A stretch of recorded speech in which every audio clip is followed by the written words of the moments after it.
எனக்கு அன்பான தேவனுடைய பிள்ளைகளே, ஆண்டவராகிய இயேசு கிறிஸ்துவின் நாமத்தினாலே அனுதினமும் ஆவியானவரோடு இந்த நிகழ்ச்சி மூலமாக உங்கள் அன்போடு வாழ்த்துகிறேன்.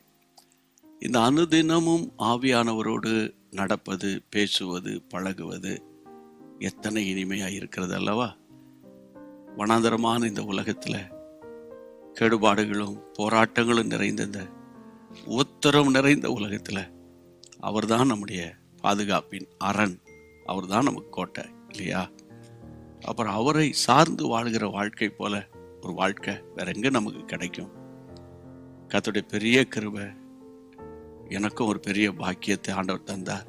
உங்களுக்காக ஒவ்வொரு நாளும் அவருடைய வார்த்தையை தீர்க்க தரிசனமாக அறிவிக்கிறது. சரி, தெய்வீக நடத்துதல் என்ன? ஆவியானவர் எதை சொல்ல விரும்புகிறார்?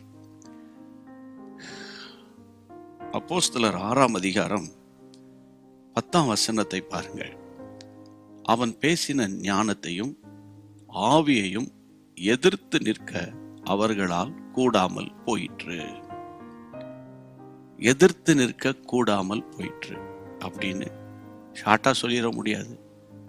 வசனம் சொல்லுகிறது, ஞானத்தையும் ஆவியையும் எதிர்த்து நிற்க.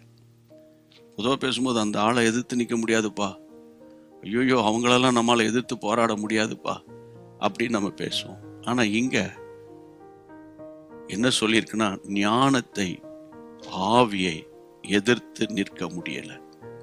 யார் இந்த மனிதன்? ஸ்தேவான். ஸ்தேவானுடைய தொழில் என்ன? அவர் என்ன படிச்சிருக்கிறாரு? ஐயா, ஆதி சபையில ஒரு சின்ன குழப்பம், சாப்பாடு பரிமாறுகிற காரியத்தில். அந்த காரியத்தில் ஒரு 7 பேரை சூஸ் பண்ணி, அந்த 7 பேரில் சாப்பாடு பரிமாறுகிற 7 பேரில் ஒருத்தர் தான் ஸ்தேவான். ஆனால் அது அவர் சபையில் தலைவர்களுக்கு செய்ய வேண்டிய, விசுவாசிகளுக்கு செய்ய வேண்டிய பணிவிடையாக இருந்தாலும், ஒரு சாதாரண ஒரு தொழிலை வேலையை செய்தாலும், அவர் மேலே இருக்கிற அபிஷேகம் எப்படிப்பட்டது என்பதற்கு இந்த வசனம் ஒரு பெரிய சான்று, ஒரு பெரிய ஆதாரம். அவன் மேல இருக்கிற ஆவி ஞானத்தை கொண்டு வருகிறது. அவனுக்குள்ள இருக்கிற அந்த ஆவியை யாராலும் எதிர்த்து நிற்க முடியல. இந்த 2 கிருபை உங்களுக்குள்ள இருக்கும்போது நீங்க ஒரு வித்தியாசமான ஒரு நபரா சபையில, ஊழியர்களுக்கு மத்தியில, உங்க ஆபீஸ்ல இருக்கிற கம்யூனிட்டியில ஒரு வித்தியாசமான ஆளாவே நீங்க மாறிடுவீங்க. அதுக்கு காரணமே அபிஷேகம்தான். அதுக்கு காரணமே அபிஷேகம்தான். அப்போ இந்த நாட்களில் ஆவியானவரே ஸ்தேவானுக்குள்ள இருந்த அந்த ஞானம், அவனை அற்பமா நினைக்கலாம், ஒரு சாப்பாடு பரிமாறுறவன் நினைக்கலாம். ஆனா அவனுடைய ஞானம், அவனுடைய ஆவிய ஒருத்தரால் எதிர்க்க முடியல. சொந்து போயிட்டீங்களா, அவங்க எனக்கு விரோதமா, இவங்க எனக்கு விரோதமா போராட்டம் வந்தா கவலைப்படாம ஒன்னே ஒரு ஆயுதம் உங்ககிட்ட இருக்குது, அதான் அபிஷேகம். கையில் எடுங்க, ஆவியில நிரம்பி ஜெபம் பண்ணுங்க. ஆவியில நிரம்பி ஜெபம் பண்ணுங்க. எனக்கு அன்பான தேவனுடைய பிள்ளைகளை, பல பட்டணத்தார் அவனை எதிர்த்து வராங்க, எதிர்த்து நிற்க முடியல.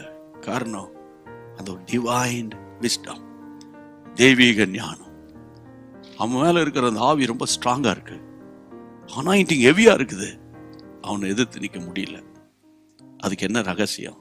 தனியா தேவனோடு உறவாடி ஆவியில நிரம்பி ஒப்பு கொடுத்து அபிஷேகத்தை காத்துக்கொள்ளுங்க.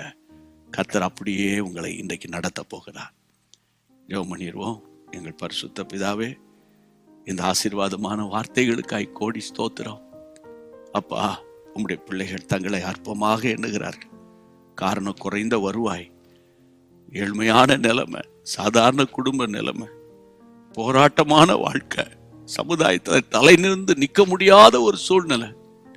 ஆனா உம்முடைய பிள்ளைகளுக்குள்ள நீர் ஊற்றி இருக்கிற அந்த தெய்வீக அபிஷேகம் இன்று முதல் ஞானத்தின் ஆவியையும், யாராலும் எதிர்த்து நிற்க முடியாத ஒரு வல்லமையான ஆவியையும் இந்த பிள்ளைகளுக்குள்ள நீர் அந்த ஆவியை பலப்படுத்துங்க, அபிஷேகத்தை பலப்படுத்துங்க, தைரியப்படுத்துங்க, உற்சாகப்படுத்துங்க, உம்முடைய நாமத்தை மகிமைப்படுத்துங்கப்பா. இயேசுவின் நாமத்தில் ஜெபம் கேளும் பிதாவே, ஆமென். இதுதான் இன்னைக்குரிய வார்த்தை. நல்லா ஸ்தோத்திரம் பண்ணிருங்க. Thank you Jesus, thank you Holy Spirit சொல்லுங்க. ஆண்டவர் நடத்துவார். மற்றவங்களுக்கு ஷேர் பண்ணுங்க. ஹிந்தி மொழியில் டப்பிங் பண்ணி நம்ம அனுப்புகிறோம் இல்லை, அந்த மக்களெல்லாம் கர்த்தருடைய வார்த்தையை கேட்கணும்னு ஜெபம் பண்ணிக்கோங்க. மீண்டும் சந்திக்கலாம். God bless you. அன்பான தேவனுடைய பிள்ளைகளே, இச்செய்தி உங்களுக்கு மிகுந்த ஆசீர்வாதமாக இருந்ததென்று நாங்கள் நம்புகிறோம். தொடர்ந்து எங்கள் செய்திகளை கேட்டு கர்த்தருக்குள் ஆசீர்வதிக்கப்பட ஜீசஸ் மீட்ஸ் மினிஸ்ட்ரீஸ் என்கிற எங்கள் யூடியூப் சேனலை சப்ஸ்கிரைப் செய்யுங்கள். மேலும் உங்கள் ஜெப உதவிக்கு எங்களோடு நீங்கள் தொடர்பு கொள்ள வேண்டிய தொலைபேசி எண் 9842252836 மற்றும் 7299546363. Email gpsrobinson@hotmail.com. கர்த்தர் உங்களை ஆசீர்வதிப்பாராக.